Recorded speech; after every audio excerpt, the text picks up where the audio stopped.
Good afternoon. My name is Dale Rodriguez, and this is an episode of Flabonga Monthrothacube, like no other. Today, I'm going to impersonate Jeremy Paxman and interview Oliver Kiddell. Is that how you pronounce it? Oh, the latter. We're very Mrs. Bouquet about that in my family. Kiddell, yeah? Uh-huh. Is that your real name? Absolutely my real name. Prove it. Oh, Christ, hang on a minute. I have done my ancestry lately. It goes back about 500. It goes back about 500 years, my name. That's how I know I'm 95% British. It's really quite dull. I'm sorry. We both know I wasn't going to be able to maintain the hard persona, as it were. It's just, it's more of a fun. Well, you should. I mean, I put on my serious face on the two occasions I've interviewed you. I think the issue I have is I sometimes mix directness with aggressiveness, and that's not nice. That's not, there's no. You've done me the favour of coming online to chat with me. The least I can do is be a little bit pleasant. Oh no, it's a pleasure. Thanks for having me on. Before we get into this, I do have to make an introduction. So anyone who's watched these live streams over the last almost year or so, we're almost next to episode 50, I've been doing them solo. However, as it's grown, as expanded, as people like John Toon have left horrible comments, funny comments, I've realised I need some resource. So Eamon, thank you. Amnon, hello mate. Amnon. How are you doing? He's one of mine, Dale. He's one of yours, yeah? Yeah. Okay, so what I've done, I'm going to introduce someone. His name is Andrew Ward. Just going to enter the stream real quick. Hey, Andrew. Hello, Andrew. You may have seen Andrew. How's it going? You may have seen Andrew from other things that I do online. He's agreed to be, I don't know, a producer. I don't know, make it flow better. So I don't have to jump in and out the comments all the time. Yeah. I don't know. Do you want to be on screen for this, or do you want to be in the background? How do you want to do it? No, I'm happy to be a ninja in the background. Yeah. So take you off screen. Yeah. Yes, please. Okay. Sorry, I should have checked with you first before I put you on screen. Like, you hey, don't worry, I'm good. I'm absolutely fine. Cool. But this is not my show. This is Dale's Den. Well, it's now our show because you're doing it with me, so it's our show. Yeah. Anyone who can pronounce it, you can own the show, I reckon. Well, no, it's not. Well, let's not go that far. It's still my IP. Let's not. All right, Oliver, Ollie. When do you get called Oliver? Ever, if ever. Only in text messages from my mum and dad. By and large, they've sort of converted to Ollie now, but I spent most of my life being surnamed. It's a product of being one of 3 Olivers at school, and my friends who were my friends at school are still my friends now. So every once in a while, I'll get a Kiddell or a Kiddles, which was my nickname when I was 16. You know what? Kiddles, it's kind of cute. Makes you sound huggable. Kiddles. I do. See, you've just said it exactly how my boyfriend says it. Once I said it to him, he wouldn't let it go. I mean, first of all, I didn't mean to encroach. If that's a personal way of doing it, I'm so sorry. But at the moment you said it, it sounded really, really cute. Oh, look, it's Raquel Flores. I don't know if you know Raquel at all. But I know her as of about 15 minutes ago when I connected with her. Oh, you connected with her? Oh, awesome. She's an awesome person. She is... I can't even explain Hello, Raquel. How awesome she is, if I'm honest. This is a more normal hour to watch your show, Dale. She's in Texas, the Lone Star State. So she sometimes gets up at 6 to watch this, but because of the postponement, it's now... Yeah, I know, right? She's a nice lady. Okay, let's go back to the original content. First and foremost, thank you for being with me here today. Pleasure. Like I've said it before, I'm going to say it again. If it's just me talking, it's not very entertaining. Yeah. I'm going to go straight to the meat of the subject, right? Because I like having insights before everyone gets entertained with laughter. Yeah. What is content marketing? That is your role within Wolters Kluwer. Is that how you pronounce it? Wolters Kluwer. We've always said it Wolters Kluwer. I don't know if there's Wolters' original pronunciation. It's a Dutch name. I know that much. Dutch. Yeah, so Germanic in speech, I'm guessing. Anyway, so what is content marketing? What's so special about content? What's different to content marketing? Oh my goodness. What is the difference between content marketing as we know it? Yeah. What's the niche? What's the specialism? Okay, big question. Well, first of all, what is it? It is the art of creating informative resources whether that's written material, videos, podcasts, to position your brand as an expert in a particular field. And the reason that we do that is we want customers to come to us rather than us pushing a particular proposition on them. There is, in my estimations, a tug of war at the heart of every marketing strategy, a sort of push versus pull dilemma. And the push element is to do with pushing products or services. And the pull element is to do with pulling in your target market. And the reason that dilemma exists is that people don't like being sold to, or at least people don't like feeling like they're being sold to. Yeah, you empathize? I like being sold to. Yeah. No, I love it. Exactly. So... No, I generally do. I like being sold to. Oh, you do? Oh, okay. You're not the average person, Dal. I know. I'm either above or below average, one of the two. Sorry, please continue. So most people, you're right. No one likes that kind of direct style, guerrilla warfare, chasing the lead type, boiler room sale. I get it. Yeah. People like to feel like they are in control. They like to feel empowered to make an informed, rational purchase decision, particularly when the purchase is a big one. If it is, for instance, in that B2B world where you're making purchase decisions on behalf of a company.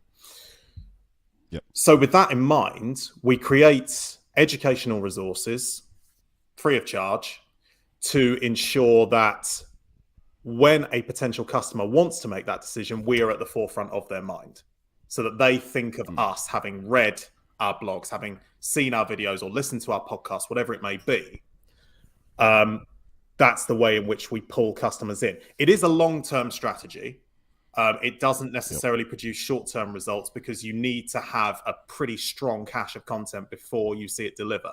So if you are in a smaller business of, say, 20 people and you want instant results, you want to get the sales up immediately, it's not necessarily going to bear fruit like that. You need to have the courage of your convictions to stay with it, to maintain that flow of content that builds your presence in the industry as a thought leader, to use the term that we in marketing like, but I don't know that everyone necessarily uses it. No, that's cool. It's cool. Do you know what I enjoy about you and talking to you is like we can go on tangents, and I think we've become, I don't know, associates, acquaintances, maybe even friends. I'm going to say mate. And mates. Uh-huh. Really? Uh-huh. Oh, this is awkward. I've danced with you enough, mate. We have danced together. Yes. I almost forgot, and I'm not even going to blame the alcohol. We have danced together. Yeah, I'm not blaming the alcohol either, even though my company part funded it. Yes, they did.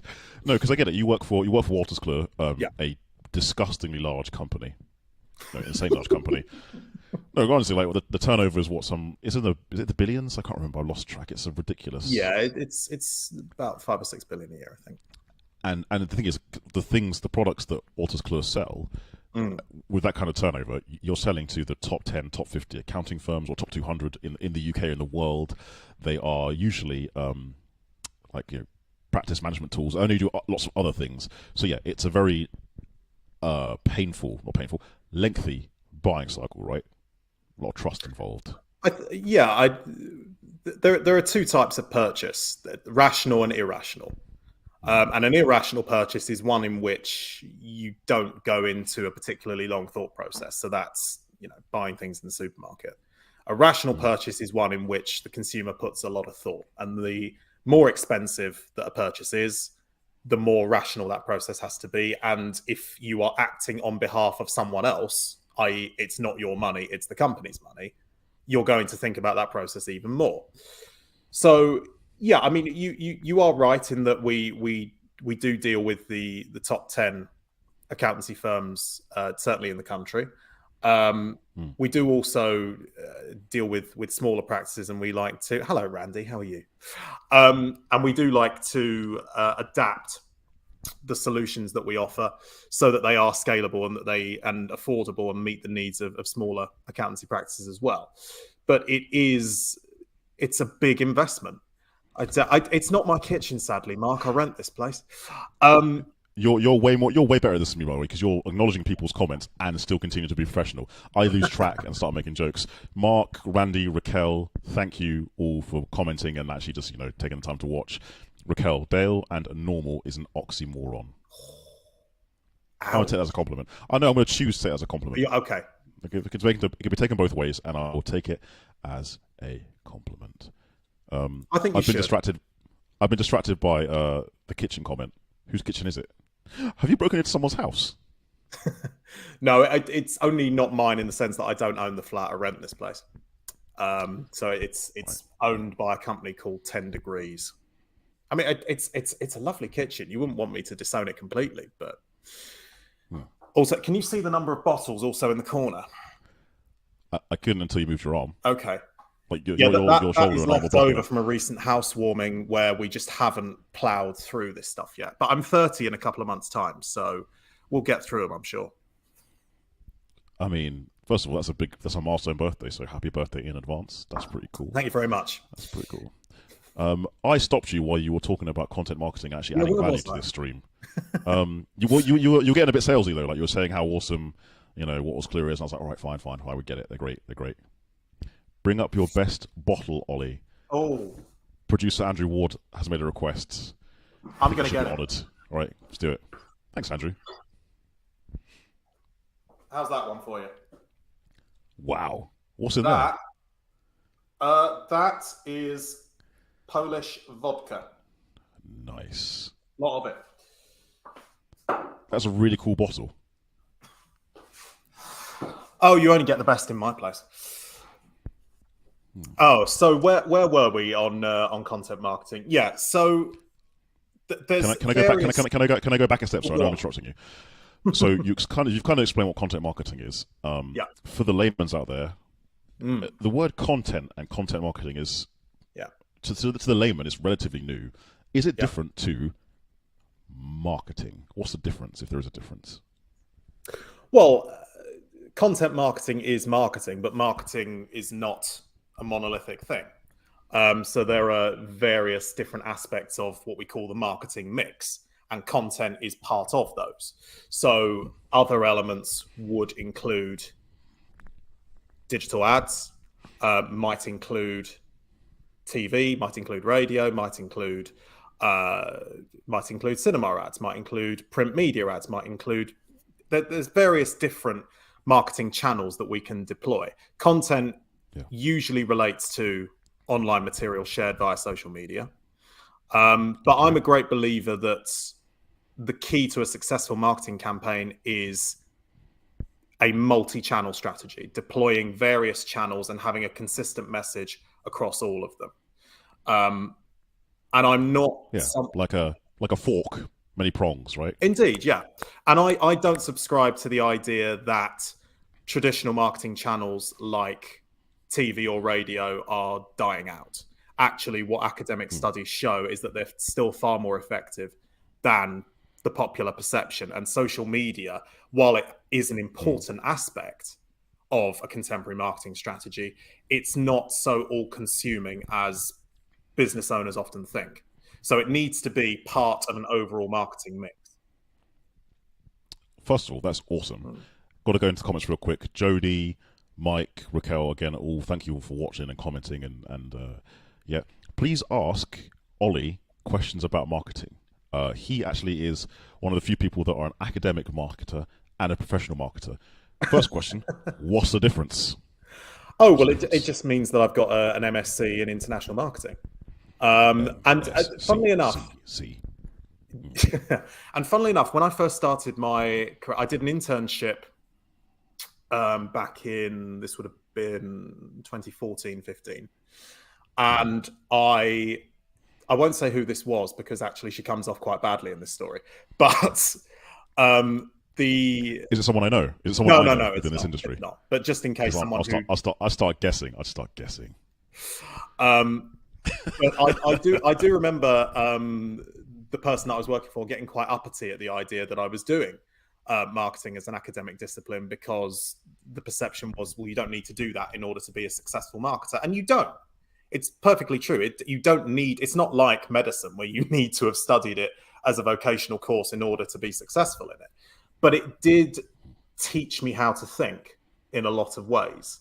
And it informs how I see the world. So it's not just marketing campaigns that I think about in a more methodical way. When I see politicians on the news, for instance, I'm constantly not just listening to what they're saying, but analysing how they say it, why they've phrased something in a certain way, why it is that they use certain sentence structures. I mean, people, I think, have cottoned on to the 3-word slogan tactic at this point.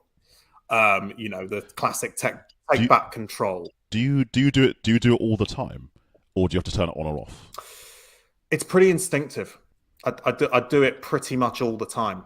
I just can't help it. I love language to start with, right? I've always been a language oriented person, and I love seeing the power of the right words said in the right way and how that's used to convey meaning and elicit a particular response from an audience. And it's why I loved studying literature when I was at school, in particular, why I loved studying the classics.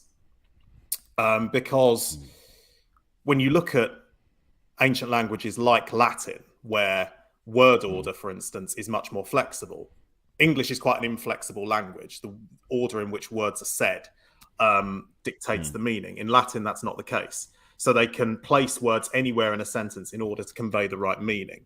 And if you read old speeches by the likes of Cicero or Seneca, it's a really fascinating exercise in observing how language can be structured and deployed in order to get a point of view across.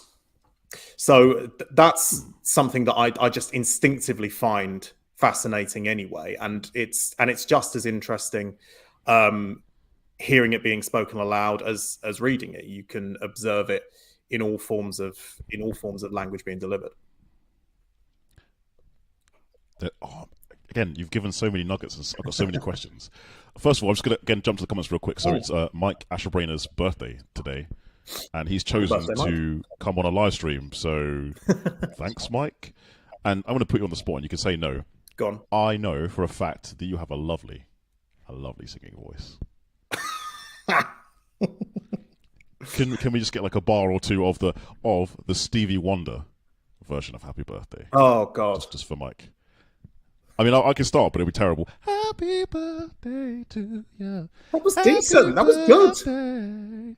Falsetto. But yeah, no, you don't have to. I'm not going anywhere near that high. All right, cool. We'll skip past it. It would be down low. It would be Happy Birthday to ya. It's right down there. That was enough. Thank you. I appreciate it. That was. Thank you for being a good sport, by the way. Like that's generally nice. Okay. So next question that I had in the list of things. We're gonna go silly now because you've already shown that you've got a big juicy brain. We get it. All right. What is the best conspiracy theory you've heard or believe might be true? By the way, if you say flat Earth, I'm just going to kick you off the screen. Do you know what? I do have a friend who's a bit of a flat earther.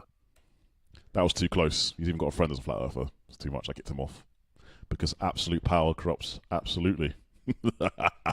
No, I should be nice to people who do this for me. Like, he agreed to come on the show. I'm sorry. She's not quite a flat earther. She's someone who is, quote, open to the idea. Okay. And she's a geography student. It's brilliant. What? Yeah. Sorry, please continue. Do you know what? This pops into my head this morning because I'm alone in the house today, and I was listening to, I can't remember which Kylie song it was I was listening to, but I was listening to Kylie Minogue records, which is the kind of thing you find me doing when I'm alone in the house. And I was reminded of a conspiracy theory from years ago where someone decided that Kylie wasn't singing on her records. And that it was actually Rick Astley's voice sped up. And Kylie was confronted on this in an interview once where someone played Never Gonna Give You Up sped up. And it's obviously it's very sort of fast, but it's also quite high and nasal when you speed it up. So it sounds a bit like Quagmire out of Family Guy.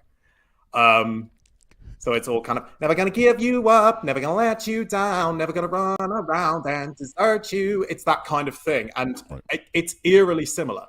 So, and at that point, all Kylie could kind of say was, "Well, maybe the secret's out." Clearly, I've seen Kylie live, so I'm pretty confident that that's not the case. But as to ones I actually believe in, I do find it implausible that we are alone in the universe. I do believe that the universe is too big for the Earth to be the only planet that supports life. So when you do see stories of UFOs and things like that, I don't necessarily believe them like that, but there's part of me that does sort of think possibly. I don't know. I'm waiting for the day that it becomes official. I'll let you have that one. And technically, according to America, it is official. So during lockdown, the Pentagon actually said, we now admit that we have UFOs. None of us noticed because we were busy, being scared for our lives. Oh, yeah. But and for the last, 50 to 70 years, the Pentagon has denied UFOs. They've always been like, it's a weather balloon, it's a spy plane. But they actually went, no, there's some stuff out there that we've seen. We're going to let you know they're actually UFOs. So they actually agree. Let me think. Can we go back a step again to your personal stuff? So you mentioned you've seen Kylie live. Do you have a top 3 artists that you've seen live? Again, this has nothing to do with work, but I'm just... Oh, okay. Thank you, Jody. You're not... No, I love the to and fro. Give me more. Andrew's saying, Nanny, explain. As in, Nanny, by the way, just so you know, Andrew's doing a weeb thing. He's speaking... anime Japanese. It means what? Nanny? Okay, I thought he was referring to the former Man United player. He might have been. I might have misinterpreted what he was saying, but I think he was being geeky. I could be wrong. Top 3 gigs I've been to. Also, Raquel has an amazing singing voice as well. I've heard her sing. Oh, does she? That was amazing, Ollie. We should all sing karaoke sometime. She has a lovely voice. Okay, noted. Sorry, I'm distracting you from the question. No, that's fine. I'm already thinking, what's a good male-female duet? Maybe Islands in the Stream or something. Top 3 gigs. I keep being sidetracked on that one. I saw Labyrinth as a student. That was a good one. I can feel an earthquake up in It was that era. Yeah, I'm going to put Kylie in there actually, just for the sheer spectacle of it. It was at the O2, and it was the album she was promoting was Aphrodite. That's the name of it. So it was very ancient Greek themed. So the stage was built like an ancient Greek temple, and she had a lot of spectacle going on there and fountains built into the stage and all that. It was amazing. And I'm tempted to say take that just for the similar reasons, the sheer spectacle of it when I went to see them at Wembley, which was the album where Robbie Williams came back. So it was structured. Oh, nice. So it was structured in 4 parts where Take That came out as a 4-piece, and they did Greatest Day and Rule the World and those kind of songs that they did without Robbie. Then Robbie came out and did a solo set. Then all 5 of them came out and did the new stuff. And then the final act, they came out and did the stuff from the 90s, you sort of Never Forget and Relight My Fire and that kind of thing. Yep. And,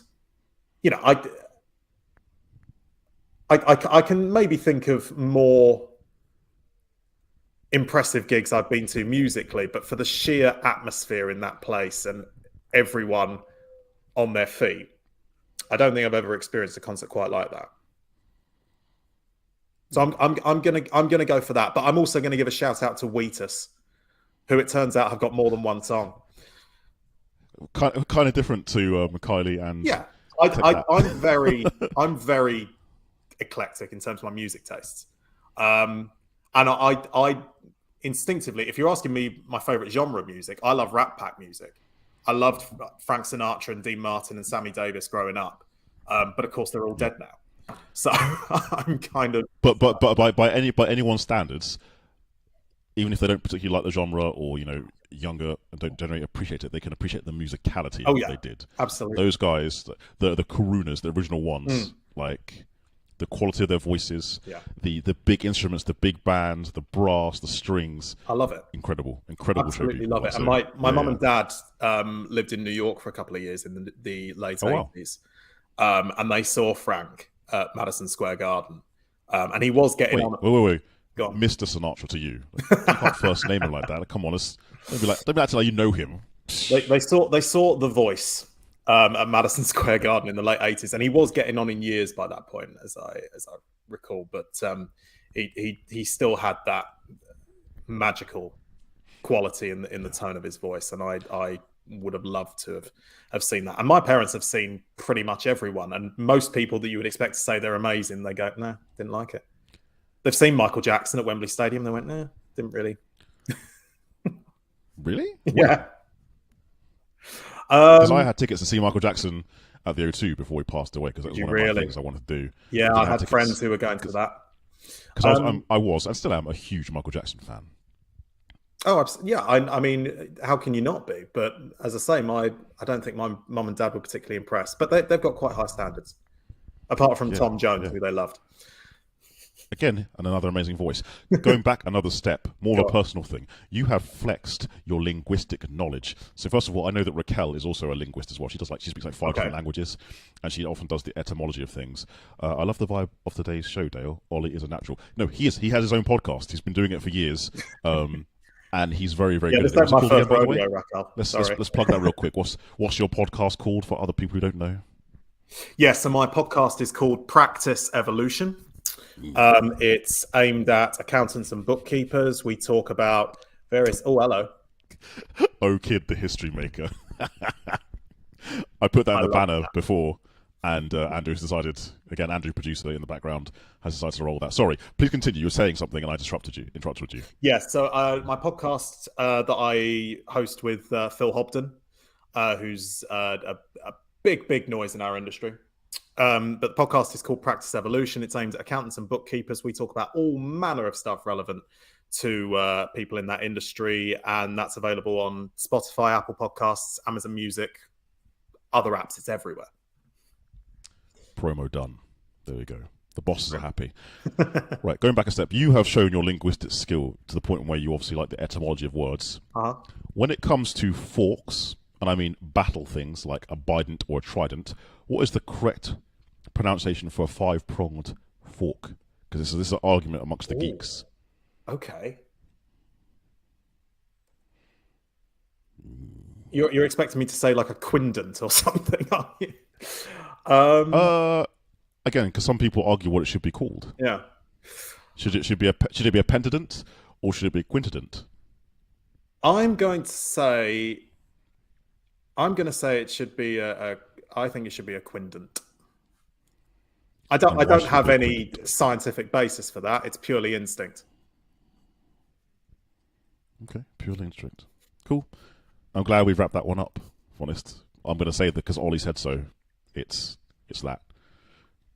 Did I just kill the conversation? Only Samuel Johnson had thought about consulting me. He only had to wait 300 years.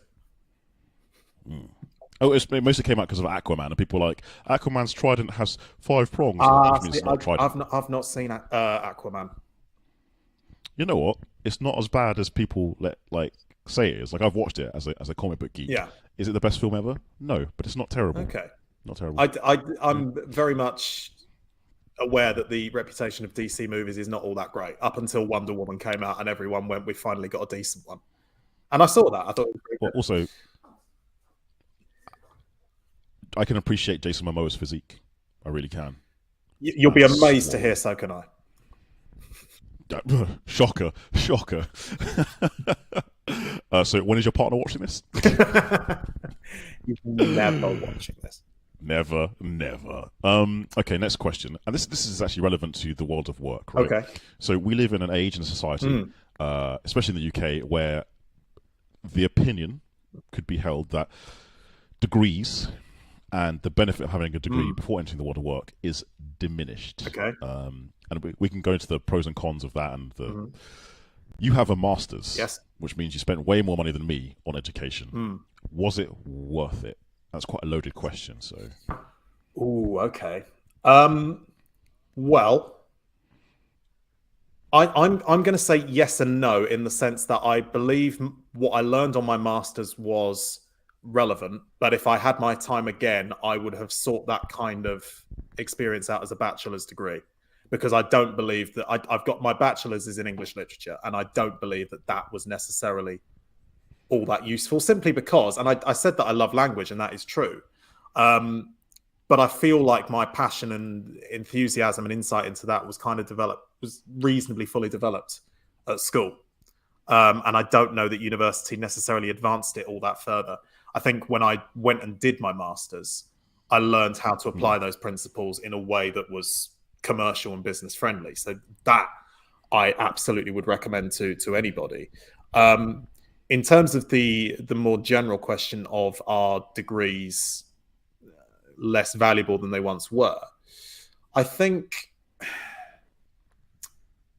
don't think it's a bad thing that more people are going to university than ever before, because I think the prospect of a highly educated population is really important. But so I don't necessarily want to see fewer people going to university, but I do think that there are people who've been to university who didn't necessarily need to go, and might have been better off seeking out apprenticeships or, you know, looking for earning opportunities, learning on the job kind of thing. And there are certain areas of the business world where you can only really learn in a practical sense. So that's my kind of take on it. I appreciate it's a little bit of a triangulating answer, but I think that what I do get frustrated about is the number of job descriptions that I see now which demand a bachelor's degree as a prerequisite, because I don't think that I don't think it should be the be all and end all. And I've got friends who are, you know, in their 40s who have got 20 years of experience in the workplace behind them, but didn't study, who might be overlooked for what I perceive as no good reason. That is a really fantastic answer. Thank you. Like, you definitely gave that some thought, and you handled it in a very political way. And I was genuinely listening to everything you said, because I was like, can I ask a follow-up question on that? And I could, but I'm not going to. We're going to change gears again. Keep it savage. You're pulling me here, there, and everywhere, Dale. What's going on? What did you expect? Like, did you think there was going to be like a structure or a way of doing this? No. We're just going to go as my mind pulls things out. Yeah. The name of the show doesn't mean anything. What were you expect? Okay, linking it to your studies and what you said about degrees. You studied in London and Nottingham. Yeah. I assume one for your postgrad and one for your undergrad. Yeah. Controversial. Which city's better? Nottingham or London? Yeah. Oh, okay. Well, I mean, the clubs are easier to get into in Nottingham. And I'll say, which one's better and why? Genuinely, I mean, I've not been back to Nottingham since I graduated, so that might be an answer in itself. There's not that there's anything wrong with Nottingham, but it's very much, in my experience, a university town. When the students go home for the summer, it's pretty quiet around there. I really, I mean, I'm a London boy, born and bred. Oh yeah? Wait, where were you born in London? Where did you grow up? Where your ends, bruv? Where your ends? I'm just inside Essex, but I'm in a London borough growing up. So I was in Redbridge. Look at you. Claiming London, but you're not really London. Got it. Yeah, I'm one of those. And now you're based in Croydon. I am based in Croydon. Is that correct? Now, obviously, I don't want to give away your location, but what side? Sorry, what side? What side of Croydon? Yeah, Croydon is like one of the biggest London boroughs, and half of it is not London. So yeah, no, I'm East Croydon. So virtually every train on Southern Rail goes through it. Sorry, producer Andrew is from Croydon, by the way. Oh, is he? Ends, so, yeah. I to be honest with you, I'm a huge advocate of London. I love the city so much, and I'd like to think I'm reasonably well travelled, and I still think that London's the most amazing city that I've been to, genuinely. I've been to New York, I've been to Paris, Wasn't a huge fan of either of them, quite honestly. Really? New York. Because Jay-Z wrote a song about New York. It's a pretty compelling song. Well, it hasn't. Jay-Z Music Keys. I know you know it. No, I went to New York about 3 years ago for the first time, and I spent a long weekend because a friend of mine was doing a gig out there, and I did all the touristy things. Really enjoyed doing that, but I don't have an urge to go back particularly. I feel like that's on you because first of all, it's like a 4 or 5 hour flight, right? Oh, it's longer. And you did it for a weekend. So to do it for a weekend, so basically did a 12-hour round trip to stay for 48 hours. That's bad ratio of travel to. Yeah, I mean we were there for about 4 days, I think, all in. But yeah, I don't have any particular urge to go back. The only city I've been to where I thought actually this is, I love the way this city looks and feels, and I would compare it to London. And this may be a left field choice, depending on who's watching, was Budapest.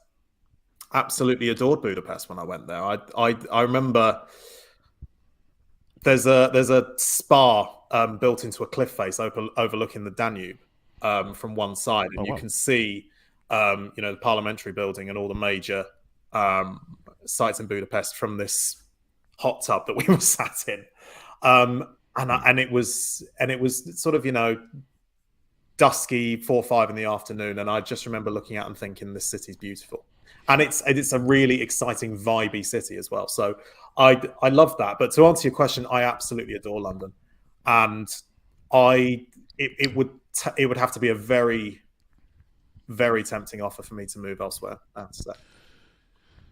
Okay, so I need to ask you a favor. Not a big one. Go on. I like going out in London. Yep. I like pubs. I'm not a huge clubbing guy because I'm boring. Do you know of any speak-easy kind of clubs? Where there's like you can get in, but it's not too loud, relaxing music, we can have a drink, kind of hipsterish that I can go, preferably in the South London. There's southeast, southwest. There's one in Earl's Court that I'm going to be cross now because I can't remember the name of it. But it is a genuine speakeasy kind of vibe in the sense that you go into the basement and the bar itself is hidden behind a bookcase.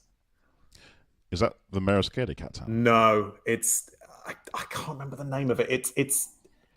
It's something and something. It's 3 words, and the middle word is and I can't remember what the words either side of it are. What I do remember is that I had a joint birthday party there with someone who ended up being the CEO of a massive cybersecurity company. It was really quite surreal. And now she goes on trade missions with the Prime Minister and stuff. As you do. As you do, yeah. I've remembered the name of it, I think. I'm going to Google this just to make sure that I've got it right. Okay, while you're Googling that, I'm going to pull up a comment real quick. Mark Cowison, Budapest, did you bump into George Ezra? Very good. Mark, in the last live stream, you said you might send me something to hold this microphone. I don't want to sound like I'm thirsty or anything like that, but if you want to send that to me, that'd be great. I'll happily promote your product. I can't remember what it was called. It was something inappropriate. Like he works in construction or in cranes, and he's given some of his products some very, very good names. Mark, if you wouldn't mind doing a little bit of promo for your products again, because their names are pretty good. I enjoyed them. They made me laugh. Sorry, you're Googling away. No, it's fine. I found them. It's called Evans and Peel. Evans and Peel. Full name actually is Evans and Peel Detective Agency. Okay, that sounds dope. I'm going to give that a go. Which it's obviously not. You go down there and you go behind the bookcase and it's a bar. But I do recommend it. I think I'm right in saying it's in Earl's Court. Okay, no, thank you. I've spoken an awful lot. I feel like I've spoken an awful lot. Yeah, but you're supposed to. Okay. There you go. The thing he called his device a quick fist. I can't comment. I mean, you can or cannot comment. That's your choice. Okay. No. Do I go there? Should I go there? I'm not going to go there. Do you have any questions for me, by the way? Yeah, I want to know what that question was that you haven't asked me. Damn it! You're so clever. Well, I don't want to be like all cliche, right? Oh, go on. But Pride Month is happening tomorrow. Mm-hmm. Any thoughts, feelings on that? You know I'm asking you, right? Very cliche. I don't think it's a cliche. I think it's a perfectly reasonable question. My take, and also I had you on my podcast for Black History Month, so this is a kind of quid pro quo. I think the thing that makes it most important for me now that in legal terms at least, most rights for LGBT people have been granted. There's more work to be done on the trans side of the debate, and I don't necessarily know the answers to all of these questions. But I think the most important function of pride in this country now is, for me, it's a source of national pride that we do it, because we live in a world still where 60, 70 countries, I don't know the exact number, make it illegal to be LGBT at all. And I think of people in those countries who are repressed, frightened, looking for a beacon of hope. And I think it should be a tremendous source of patriotic pride, in a sense, that people like that look to countries like the United Kingdom and they see that hope that actually things can be different. And in this country, predominantly because we're pretty irreligious in comparison to most other countries, even countries in the West world. We are ahead in terms of public opinion of countries like France, like the United States. That I'm pretty sure that's a statistical fact. We are much more in line with countries like the Netherlands and the Nordic countries and so on. And I think that, for me, it's always very confusing that people who style themselves as patriots, you look at the National Conservatism conference that took place a few weeks ago, and there were obviously some comments made there about trans people and about the traditional family and so on that were thinly veiled digs at the LGBT community. For me, the idea that we should be proud that our country is a world leader in civil liberties and the fight for equality should be welcomed. I find it quite peculiar that those two things aren't often a perfect marriage, but that's just my point of view. Cool. Thank you for answering that question, because I kind of threw it at you. There's no prep. Oh, Raquel, there we go. Raquel Flores, coffee or tea? Coffee. Ollie. Good. Every day of the week. You know how I feel about tea, right? Have we had this No, we haven't. What are your feelings on tea?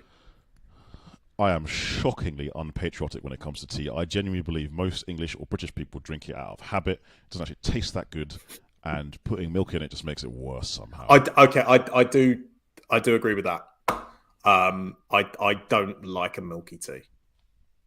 Don't like tea at all. I think it's horrible brown garbage water, quoting Ted Lasso. Yeah. Sorry. It is what it is. Someone on this call is going to be very unhappy with you. I've said it many times and people already give me hate. I don't care. I don't care. I do care a little bit. I don't cry over it, though. All right. Enough about me. This is about you. What other questions did I have lined up for you? Hold on. Bear with me. We did Nottingham. We did content marketing. We talked about conspiracy theories. Oh, there we go. I'll give you one of my standard ones. Oh, go on. Lean in for this one. It's an important question. Lean in. A little bit closer. A little bit closer. Well, that's too close. Thanks, you need to be a little bit. I'm way too close. Come on, you just a little bit more. If you were a biscuit, what kind of biscuit would you be that accurately portrays your personality and why? But don't just pick your favourite biscuit. Favourite biscuit is a custard cream, but I don't know if that necessarily sums up my personality because it's quite beige. You're definitely not a custard cream. Oh, go on. What would you have me down as? No, I can't give you the biscuit. You've got to answer the question. I'm sorry. So you want my favourite biscuit and the one that sums me up? Yeah. Okay.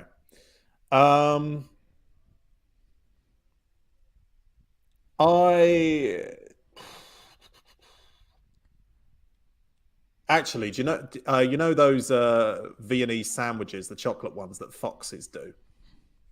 I'm going to say that's me. I'm a chocolate biscuit that's gotten above itself. Gotten above itself. And how does that portray your personality? Because I would like to think that I'm relatively unconventional. I don't like to do things by the book, and I like to think I say what I think. I don't go along with conventional wisdom if I don't agree with it. You know what? Yeah. I can see that in you. We've gotten to know each other a little bit. Yeah, I can see that. I'm going to start wrapping this up. Okay. Because you're actually on annual leave, so you're wasting your annual leave with me. Thank you. Appreciate it. This ain't work now. You can't call this work. Yeah, you're right. This is not working. Do you have any knowledge, wisdom, or nuggets, insights you want to kind of drop about what you do, who you are, or something completely random you just want to say as a message? Insights about who I am. Or not about who you are. Sorry? About what you do. Or about what you do, or where you work, or an inspirational quote, anything you want. Never work somewhere that makes you feel small for having an idea. You know, I've worked in working environments where saying what you think is derided because it doesn't fit with the convention by which a company does things, and particularly when you first join a company, you are going to think outside the box inevitably because you've been outside the box. And I just think that you kill an employee the moment that you mock them for thinking something that doesn't fit with convention, because they'll forever more that you work for them. That they work for you, I should say. They won't feel able to voice their ideas, and it's a killer to imagination and productivity. So if you feel like you can't say what you're thinking, by which I mean I don't mean instances where you want to batter someone. Maybe that should be kept to yourself. But instances where you have an idea that you want to voice in, say, a meeting, and you feel like, actually, I can't voice that because people will just laugh. That's the company you should leave. And one of the things that I've loved about Wolters Kluwer is that I've never felt I couldn't speak my ideas aloud or say what I thought. Thank you. That was a powerful, and I don't mean sarcastically, no, a beautiful insight. Oh. Thank you for that. Appreciate it. I hope that's helped other people. Thank you for joining me, Oliver, O-Kid, the history maker, Ollie D. You've got so many gangster aliases. I'm taking all of them. Yeah. No, go for it. You've earned them. You deserve it. Thank you, everyone who has been on the comments. Thank you to Andrew Ward, my new producer, who's actually been, managing the comments. I think making the flow better. Well, he has made the flow better. I've been able to actually listen to Ollie, and yeah, he's made the show look way better. So Andrew, Raquel, Mark, Mike. There's so many people who were in the comments who just made this awesome. So thank you all for joining. Ollie, thank you for sharing your wisdom, knowledge, and handsome face. That's right, I objectified you. No, I'm all in favour of that. Thank you so much for having me on, Dale. It's been a lot of fun. Cool. Thanks, man. Take it easy.